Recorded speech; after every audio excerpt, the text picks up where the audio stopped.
Hi, I am Amelia Fabricius, and this is my Module 1 intro video for EDL 853. So, a little bit about me. I am in my second year teaching. I teach at Heston High School in Heston, Kansas. I am the government and world geography teacher. I am also the assistant girls and boys tennis coach, and I also sponsor the student council.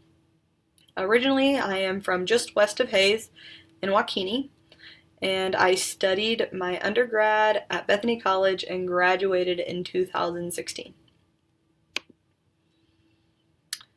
In reflecting on the learning content for special education at Heston, a few things came to mind.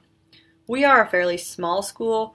We are a very large 3A school with less than 300 students.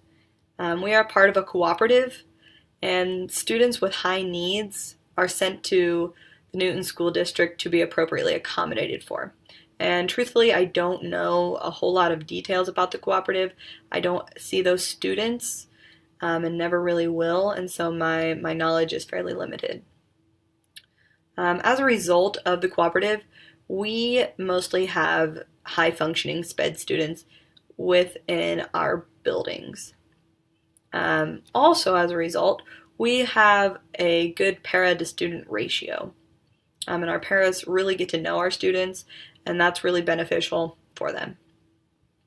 We also deal a lot with behavioral IEPs and 504s, and we can definitely accommodate for those students in-house. Our school is almost 100%, our students in our school are almost 100% included within a general education classroom. Truthfully, they are rarely pulled out. It's really only on special occasions and mostly for testing. Ultimately, I think inclusion is always beneficial for students, for all students. Also at Heston, we seem to have a significant amount of students who are on IEPs because they are gifted. So that is a challenge we also see.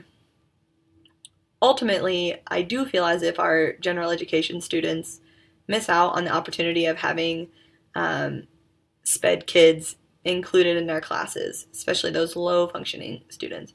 I really truly think that SPED kids often add positivity to a school's culture, and I have felt like since I have been at Heston that our students do get to miss out on that experience that other students in other districts get to have. So my plan to better improve our school, I'm going to take a little bit of a different approach. And while I think our cooperative is really great, it really does give the students in Heston who need that accommodation, it gives them more than what we could provide them at our school. So I really do think that's great, and they get some great opportunities. However, since I've been at Heston, I have been informed rather poorly of who my gifted students are and how they are gifted and what they are doing. I think it's really great that we have a gifted program leader who can help lead the charge and direct the students and facilitate their learning.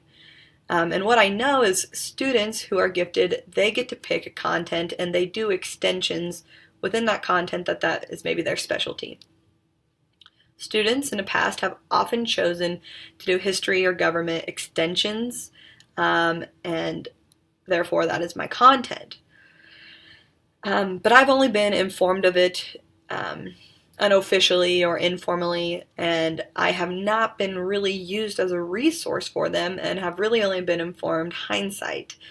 If I was going to improve our SPED program, I would put in place a procedure that would require gifted students and the program leader to fill out a form and let their content teacher know what topic they are going to do an extension on. This way, the content teacher is aware and could potentially utilize that student within the class or help facilitate that learning. A content teacher just might be very aware of resources or opportunities for that student, and they can't help them if they're not aware of those things. I would not require a gen ed classroom teacher to do more work. It would simply improve communication, and it would create opportunities for both the Gen students in the classroom and the teacher and the gifted student. Finally, for funding, because my plan is very specific and a pretty small change, it would actually require very little cost to the district, which is always a good thing, right?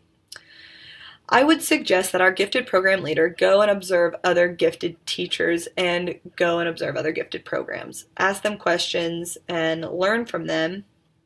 And then I would also suggest that they maybe attend a professional development seminar to better their knowledge of how to improve the program. Therefore, the cost would be transportation and a fee for a seminar of some sort. So, thank you for watching. I look forward to learning with you all.